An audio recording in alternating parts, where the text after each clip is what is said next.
Oscar Bevis, IFL TV MTK Global, delighted to be joined by the Lockdown Lomachenko, MTK's Fighter of the Year, Maxi Hughes. How are you, mate? Good, mate. Yeah, that's what I go by now. Fighter of the Year. That's my name. I've actually said to you, sling the porky over the shoulder. I thought you'd give it a Western feel, but it just looks like you're just gonna, you're in a bar and you're just gonna smack someone out. Yeah, don't want to look too rough. Look like I'm from programme scum. MTK Fighter of the Year. Now, we know they've got about 300 fighters on their books, fronted by Billy Joe Saunders, Josh Taylor, Tyson Fury. People might turn their nose up at it being, I don't know, just a name, I suppose, but it's an accolade. It's an accolade, isn't it? Oh yeah, I mean, especially when you look at the names that are in with Tyson Fury, Josh Taylor, Jazz Dickens. So, and then they've had massive wins this year, last year. I mean, I have as well, but obviously I've caught the public eye and people maybe like the story as the big underdog, and maybe they felt sorry for me, a bit of pity on me.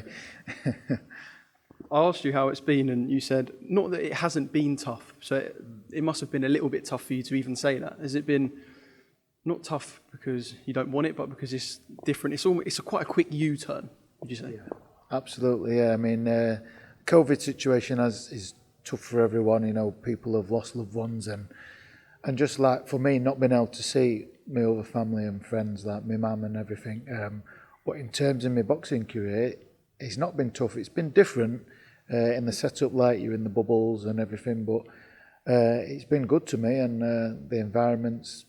I've adapted to the environment, and I even got some sunshine. I could class it as a little holiday to Dubai.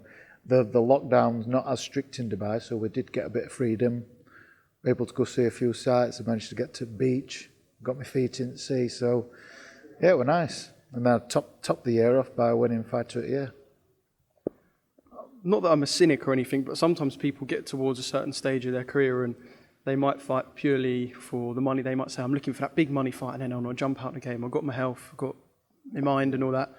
Did you ever go into that phase where you thought, this is just the back end and I look for these big fights? Or did you know that it only took one win? Did you ever believe that one win, so that John O'Carroll win, was in there? Yeah, like once when I boxed Liam Walsh the other year, I was I was gutted after the result, but just by the 4-hour journey back from London to were Sean, Josh and Reese, we were all in car. So the chat that we had for them 4 hours, we'd spoke about it and I'd got over it just in that journey home. So by the time I got home, I was like, I'm ready to fight again. I know I've still got it in me. I know what I could have improved on in that fight. So I knew I'd still got more. Still, I knew that big night and that big win, and I could get better from that. So that's why I didn't think, I just need that one win. I just thought, I'm just going to keep going. And I was still getting better in gym, still improving, still feeling good. So, and then that win came with John O'Carroll, and then another win with Victor. So I've got that momentum and confidence and everything that comes with it now. There is always a risk that after one win, like the one against Jono, people might go, Maxi's got a good name on his record.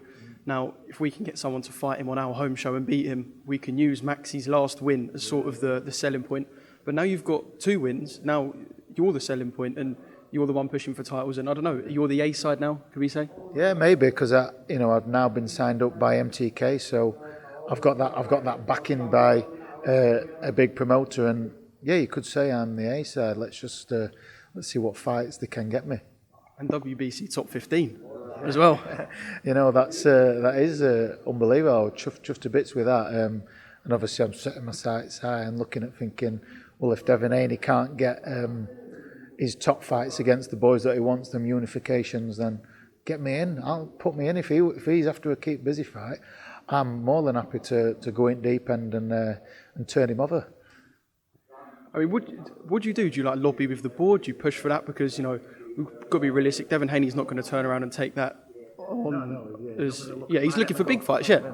Yeah, obviously, as every fighter does, you're looking above. You don't look behind you and say, yeah, I'll fight them. Yeah. So he's looking at other champs, for example. So you're looking for him. Yeah, and obviously at the stage he's at, there becomes a lot of boxing politics. These fights can't get made like that. Like we hope that they could, the best fighting the best, but we've seen boxing politics don't always don't always go like that. So he's looking for them big fights, but as they don't happen, he's got to fight. He's got to defend his belt. You know, we're sanctioning. They're all going to say you need to fight, you need to defend your belt. So he's going to have to fight somebody. So I'm putting my name in that. Fight me. Well, you are going to be a name on people's lips. I know you wouldn't be looking at this as a potential fight, but even Gary Cully said he's fighting Koshikov next, and he said, I want to do a better job than Maxi. So people are now looking at you as in like, you're someone that perhaps they're aiming for. Yeah, like I say, I believe I'm a couple of steps ahead of Cully. He's maybe he's looking at me and he's chasing me, but I'm looking forward and I'm chasing the guys in front of me. So unless that's a big fight that gets made where we're both going to massively propel from it, then I'm looking forward. I'm already steps in front. So as it goes, like even going back to when back in the era Joe Calzaghe, Carl Froch. Calzaghe was an established champion. You had Carl Froch coming up in ranks, calling him out, fight me. But again, why is Joe going to look back and say, I'm already above that level? I'm looking again forward. And just the way boxing goes, isn't it? Everybody looks forward. Everybody wants to try and better themselves, challenge yourself in the harder fights. And because comes with that is the longer, isn't it? So that's where ultimately that's when you get to this stage in your career. It's what as well as the big fights and all that. You want paying right for it as well. Yeah, and the money will come in this division, and it's such a hot division. Do you get like frustrated from a fan's perspective because Ryan Garcia's called out everyone under the sun? Like, I don't know if there's anyone he ain't called out. He's probably going to call out Cougar next year. I mean, like it's gone that far. Like you said, Devin's looking for a fight. Teofimo Lopez is now having a bit of a scrap with Bob Arum over a purse with Cambosa. So is it frustrating as well? Because you want things to move on. If you want to get your shot as a mandatory perhaps or a voluntary, you want things to move on. You want these fights to progress. Yeah, absolutely. And as well from a boxing fan, you want the best fights to happen, like with the other mixed, like UFC. They have their best guys fight each other constantly. And it's like, why don't boxing do that? Because then it's going to be better for fans, it's going to be better for the fighters, because the best are going to fight the best. Everybody's going to get the shot, and everybody coming up who gets herself in position, you could be waiting around ages. So it's like, if everybody fights the best and the top guys all thing it, everybody's, it's conveyor belt, isn't it? He fights him, right, he's next, then he's next. The best are fighting the best, everybody's getting the shot, and the sport will be in a better place. Well, until then, what's the plan? Because I'm sure you've had offers pushed your way, and you're hot property now. So what's next? I'm still waiting. We all still keep pecking Jamie Conlon and Lee Eaton to see what's happening. But I know it pushed everything back with the boxing board cancelling boxing for January. So the fights that were planned have been penciled back. So I think we do have to be a bit patient now and wait for it all to come back round. But I've been told possibly end of April that I'll be boxing, so I'll just wait. Hopefully they can get me somebody who's above me in rankings, because that's what I want. I want to propel myself.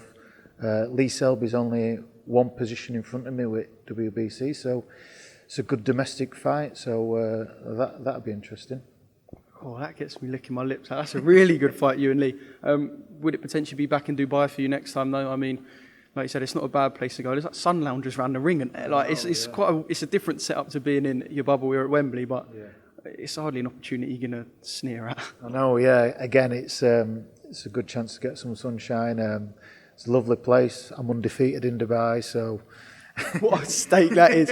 Undefeated. That's what you got to be announced as. The Lockdown Lomachenko, MTK Fighter of the Year, and undefeated in Dubai. Yeah. Maxi Hughes. Yeah, so that'd be nice to. I don't know if they've cancelled. I know they cancelled the February show there. I don't know if they've cancelled all the dates there, but I'll definitely be pushing Lee Eaton for that to get me in Dubai. But I'll just be happy with just getting a fight and a date and hopefully an opponent that I can. What really gets me fired up, yeah. Good stuff. Now we're here for Josh. We were meant to be here for, potentially a few weeks ago, unification, and then potentially for Josh to defend his IBF. A lot of mess has gone on in the middle. What's your sort of take on things? I'm not too sure on the politics side of things, but it is like disappointing for Josh for not to be in his world title fights. But is the ultimate professional. he's got his mind switched on. It don't matter who's in front of him on Saturday night. He's trained properly and he'll do everything right, and he'll get himself another world title, I'm sure of it. I know he's living by that sort of hashtag beyond the belts, sort of sideline the fight that would have been mandated with Kid Galahad. Do you understand Josh's chasing of the Ring magazine? I mean, he said Ring magazine overshadows it all. People really aren't going to disagree with that. I take it you understand Josh's thinking. Yeah, and obviously, like we said earlier, he's looking above him. He's wanting to better himself, as we all are. So, yeah, I understand what he's done. Yeah. What about the comments that Kid Galahad has made? I know he's sort of perhaps chirping at Josh, chirping and jibing for a reaction. He hasn't really got it yet. Pierre, just your take on perhaps the way Kid Galahad's handled things, should we say?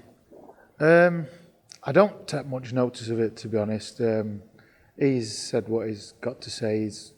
Obviously, it's like nowadays with boxing, it's all about talking and trash talking and getting these big fights, etc. So, yeah, I don't. That's not me, and I don't pay much attention to that when it does happen. So, yeah.